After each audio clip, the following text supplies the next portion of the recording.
पल भर के लिए कोई हमें प्यार कर ले, झूठा ही सही। जी हाँ, बॉलीवुड का सुपरस्टार और रोमांटिक मैन देव साहब की बात आज की इस छोटी सी वीडियो में करेंगे।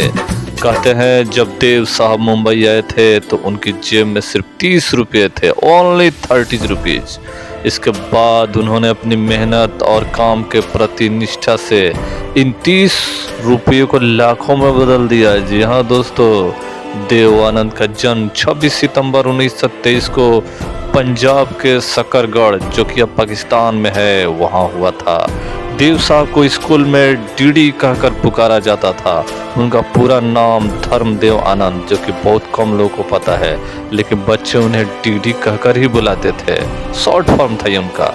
फिल्मों में कदम रखने से पहले और बीए की डिग्री प्राप्त करने के बाद उन्होंने नेवी में भर्ती का प्रयास किया था, लेकिन असफल रहने के बाद उनके पिता ने इन्हें अपनी ही ऑफिस में क्लर्क का काम पर रख लिया। लेकिन किस्मत को कुछ और ही मंजूर था और देव आनंद 22 साल की उम्र में मुंबई आ गए। वहां से उनका सफर कुछ ऐसा शुरू हुआ कि वो एक मिसाल बन गए।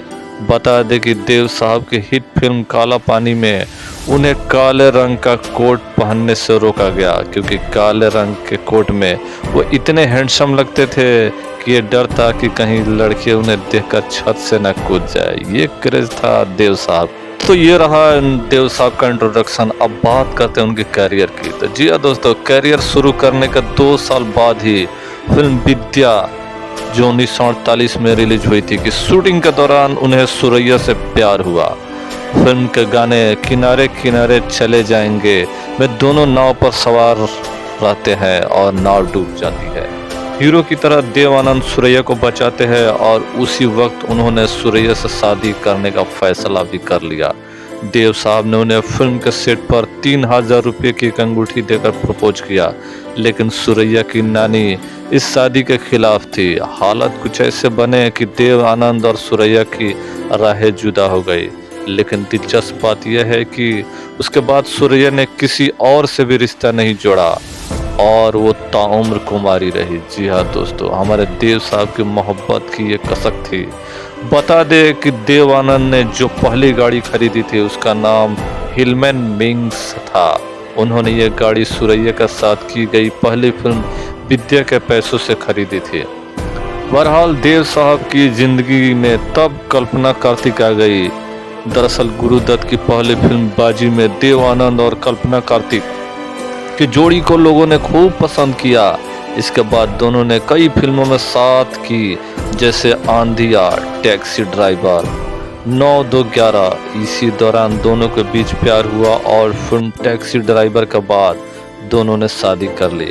क्या आप जानते हैं कि फिल्म ज्वेल थीप में उन्होंने जो कैप पहनी थी वो कैप हैंगन से मंगवाई गई थी। सुबोध मुखर्जी की फिल्म जंगली और नासिर हुसैन की फिल्म तीसरी मंजिल के लिए पहली पसंद देव आनंद थे, लेकिन निर्माताओं के साथ मतभेद की वजह से दोनों फिल्में करने से मना कर दिया। शम्मी कपूर को मौका मिला और वो बन गए याहू स्टार। देव आनंद एक ऐसे फिल्म अभिनेता है जिन्होंने बिग बी को छोड़कर हर बड़े स्टार के साथ काम किया।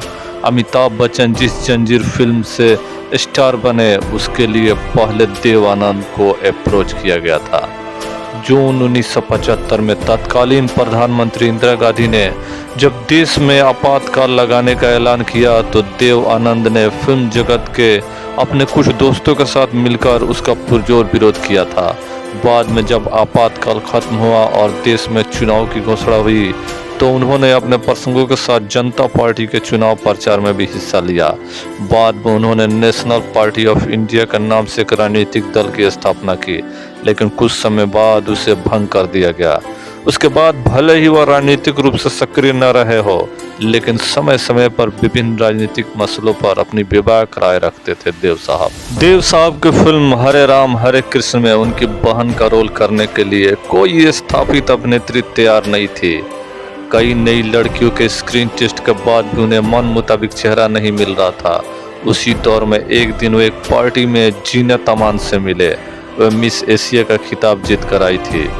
देव साहब उनसे बातचीत कर रहे थे कि जीनत ने उन्हें हैंडबैग से सिगरेट निकाल कर दी।